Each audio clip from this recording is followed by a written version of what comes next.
All right, this video is, I'm not going to try to be long, but if you want the simple answer, it's not really simple, but it's about as simple as it gets. And no, it has nothing to do with religion, and it has nothing to do with institutes. It has nothing to do with anything except the experiences in the mind, not being able to see the other dimensions, but traveling through them and feeling them. So we're going to try to start with love first. And we're going to touch on some things that you may think are religion, but they're not. Okay? They're just simple facts. So why does it say veer or fear God? If you even believe in a God. If you believe in dimensions, you believe in a God. But dimensions are real because your mind creates the fourth and fifth and sixth perplex inside your mind with ether and chi. Ether is the thoughts and manifestations. Chi is physical movement into making those manifestations physical. All right, so fear, you're going to have to wordplay because the English language is spell, right? So here's where we got to go. You're going to have to be willing to dump everything out that you think you know, and everything that you've been told. Like everybody always says, it's the cliche, yes. But you're literally going to have to accept the things that you don't like, starting with your primal character, your primal ID. We all know that your ID and your ego and who you think you are is an illusion. How do we know it's an illusion? Because you wouldn't have enemies if who you thought you were was real. It would be consistent in other people. So, how you think about yourself and how someone else thinks about yourself are two different people, but it's the same person that you're thinking about and that they're thinking about. That's not fathomably real to even. So, our society starts with a vessel because it's born from water, right? And so, you're given a title, literally like a car title, and it's filled out with your name all in caps, like a car title. So you're going to have to, you're not your name. You have to understand that first. So let's go back to the fear. We're going to have to wordplay. Spell Fe is iron. Ar is you are. You have iron in your blood. Everything around you is frequencies, ions, and electricity. Frequencies, vibrations, everything. When you speak, that's why it says life and death are in the tongue, because iron is magnetic and electricity with iron in etherical water and blood, which is etherical, resonates ions to produce thoughts and frequencies. So this over here, I'm going to read it real quick. I'm going to read this little section here. All right. So it says life and death in the tongue, magnetic exchanges in and of complex structures composed of ions moving electricity through with frequencies that are magnetic and resonant for vibrations through etherical water, turning, phasing, and shifting plasma with intelligence to compose DNA structures and complex sequences that creates consciousness itself. Okay? So where does that come from? Well, that's literally love. Love needs no other emotion. You don't need anger. You don't need anything. It is the only so-called emotion that we're taught that are, by the way, these aren't tattoos. These are just ridiculous realizations. It's not a tattoo. So um, back to where we were. Love is actually what's supposed to be called passion. So passion is literally pass ions. How do you pass ions? You pass ions through blood. You pass ions through contact. You pass ions through frequencies, vibrations, and resonance. So if you can imagine, that's why love, it's supposed to be, that's why you actually have two words for passion and compassion, right? So when you look at these, I'm going to read the next one.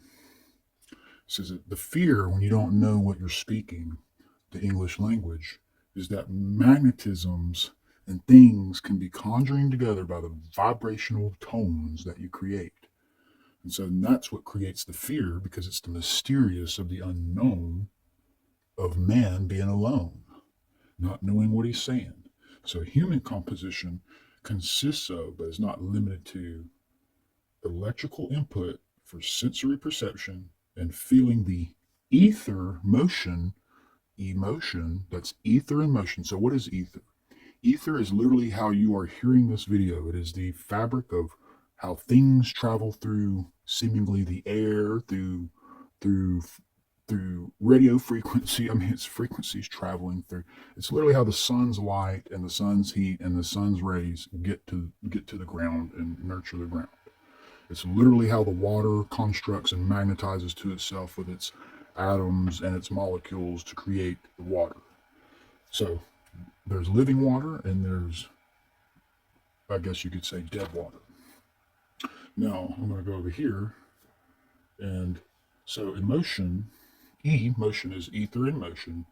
And when you have ether in motion, it conjures. Ether in motion is your mind's thoughts, always rambling, always flowing, constantly going around and around and around and around. All right? And people get drove crazy over that because they are thinking that they are their identity. Okay? So you're trying to solve for your problems, your own problems that you think you have. So we got to go back to the basics of solving the identity. So we know that there's nothing to actually solve for because it doesn't actually exist. Poof, gone.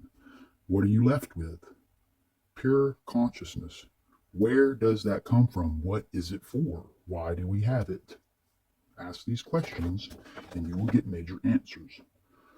We have consciousness so that we can intercept and exchange ions between one another to create resonant energy and fields that create the construct of all realities.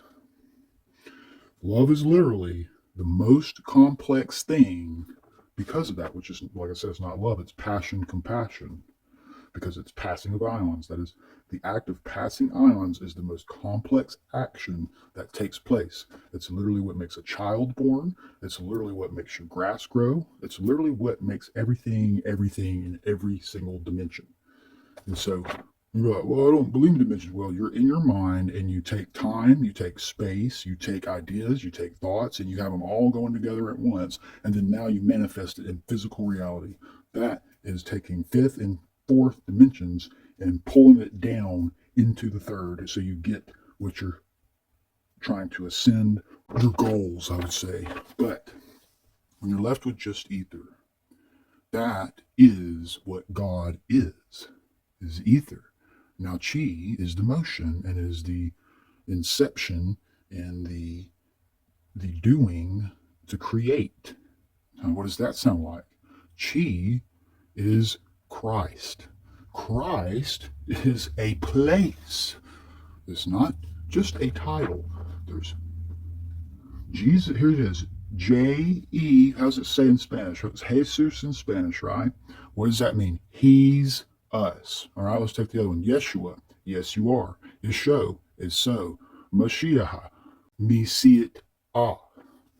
So what is El? The house of El. Electricity. What is electricity? It can create a plasmic ionic force. When you take electricity and a magnet or a magnetic field and you push that electricity through that, you get a plasma, basically an intelligent communication with electricity, which the house of El is where angels reside. When you reconcile the identity, you realize that ether and chi is the act of Christ, bringing it into physical, and the ether is the act of God, giving you the ideas that you seemingly think you came up with, but it's not you.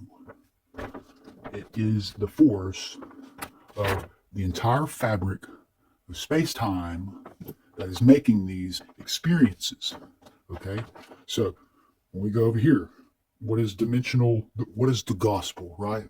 Dimensional. It's dimensional. So if you say you don't believe in dimensions, well, you're pretty much stupid, I guess, not to be rude, but dimensions are very real because all the things you can think of in your mind, how are you able to do that? See, we're taught in school the micro aspect of it. We're taught what it is, these little chemicals, these interactions with these, but we don't ever ask what is the purpose? Why? For what? For what reason is the body capable of doing and perceiving and manifesting and conjuring and acting and motioning and moving? Moving itself is the act of Christ. It is a place of passion, passing ions, embodiment of the highest vibrational energy that is unified as one of all dimensions, because the higher you go up in dimensions, the broader the spectrum. It just tacks on the broader spectrum. So by the time you get here, all is one. And that's why, where it says, what does it say in scriptures and things? It says, I sit at the right hand of God. Well, where's the right hand of God? Here's God up here. Right hand is Christ's dimension. When you're in Christ's dimension, everything is pure. It is of blissful transcendence, ascendance, and descendance. And see, it only descends when you reconcile yourself. See, when you don't reconcile yourself, you get outside of here. No love. And there's a box trap. The box trap is literally what keeps you in the solar plexus of reality.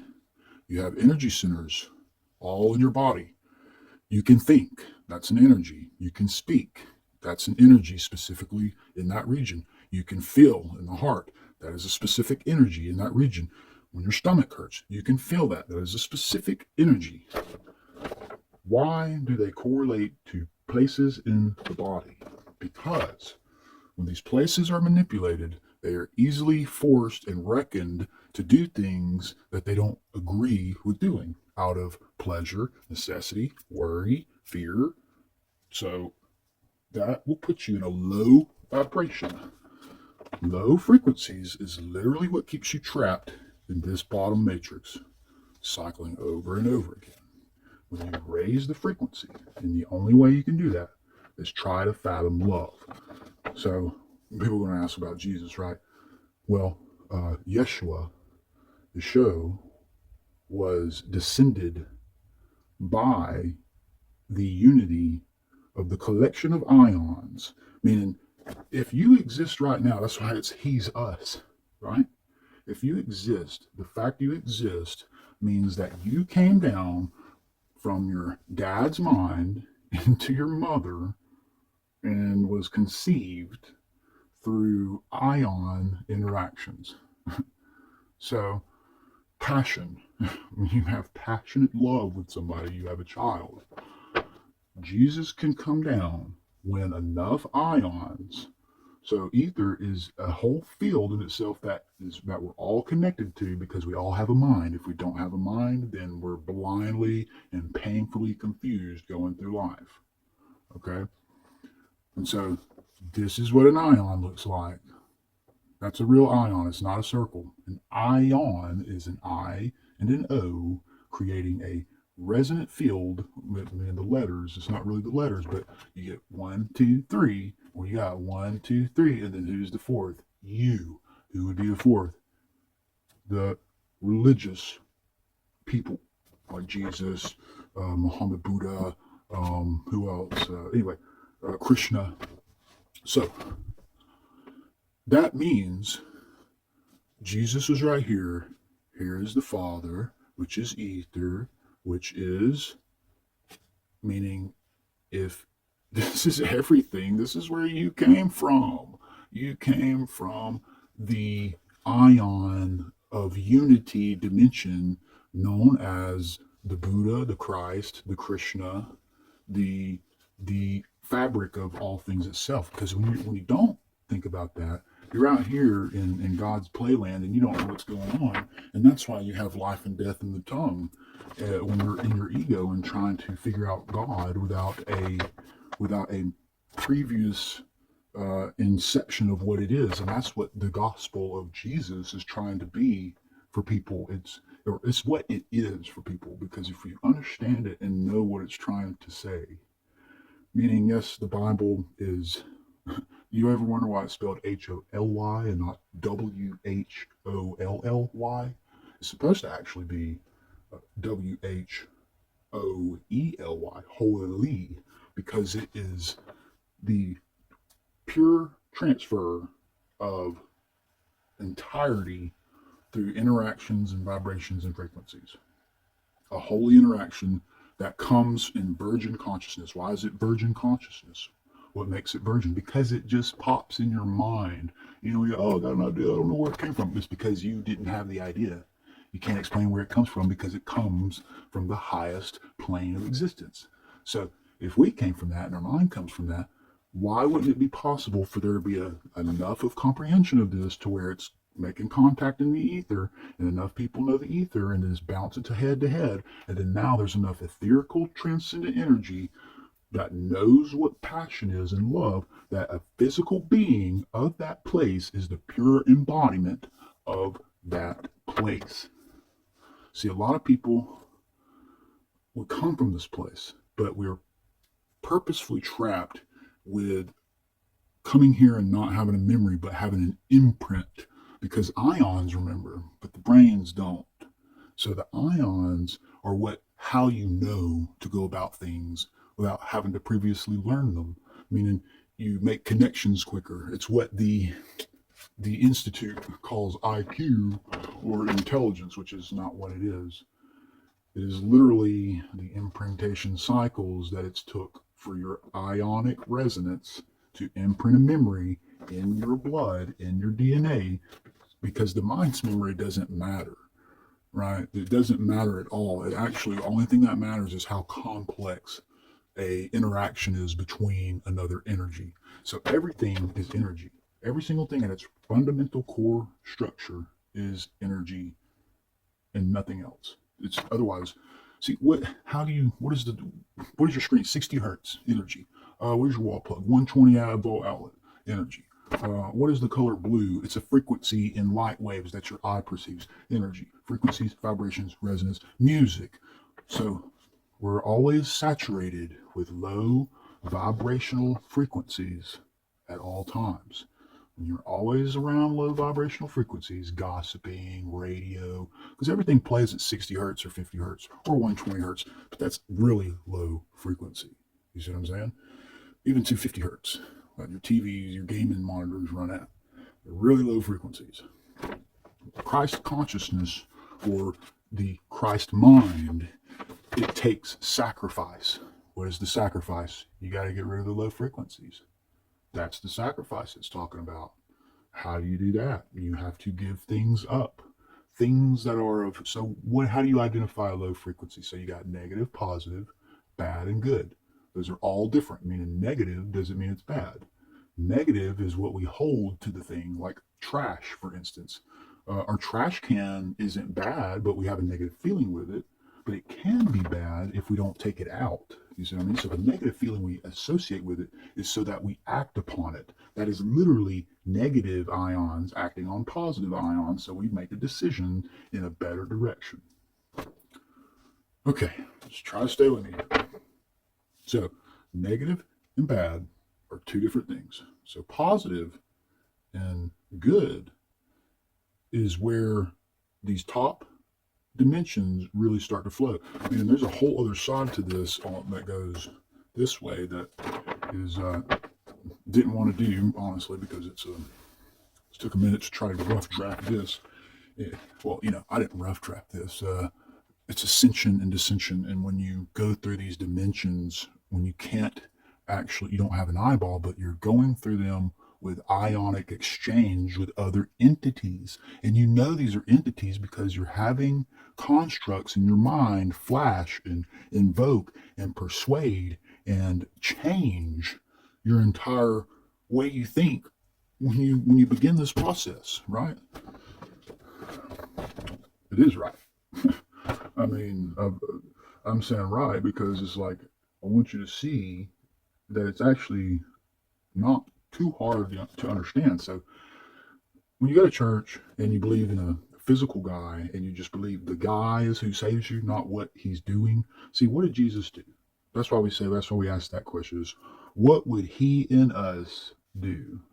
So if we're meant to exchange ions, then we're supposed to in order to manifest. That's how you manifest. You can't manifest without exchanging ions. You'll manifest negative things, especially if you're in the ego.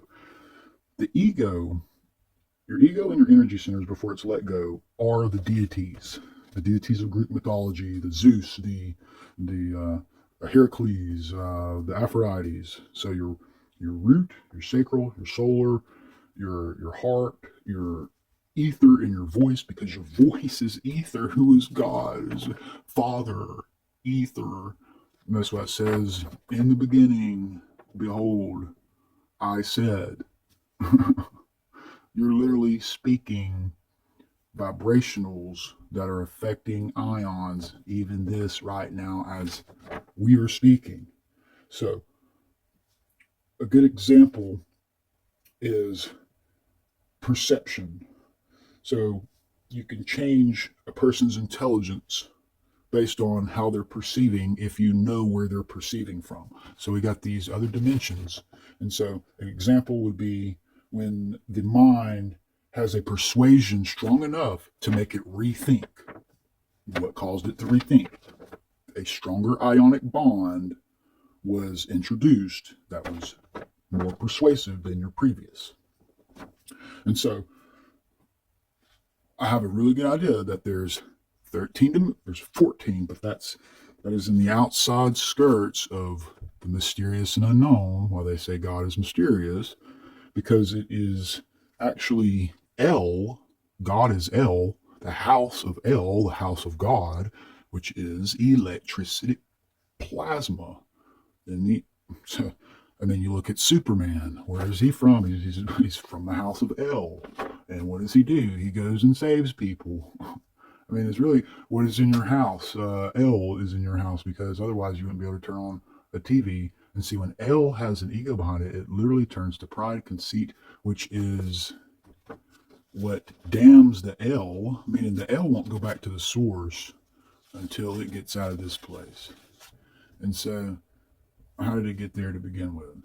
Because the institutions that are at play, the powers and principalities, have placed them there because your misery has a high enough flow to where it'll power their system and power their money, because a lot of these people in these higher places of business and physicality. See, the physical is not where the game's played. It's not the outside making you think on the inside. No.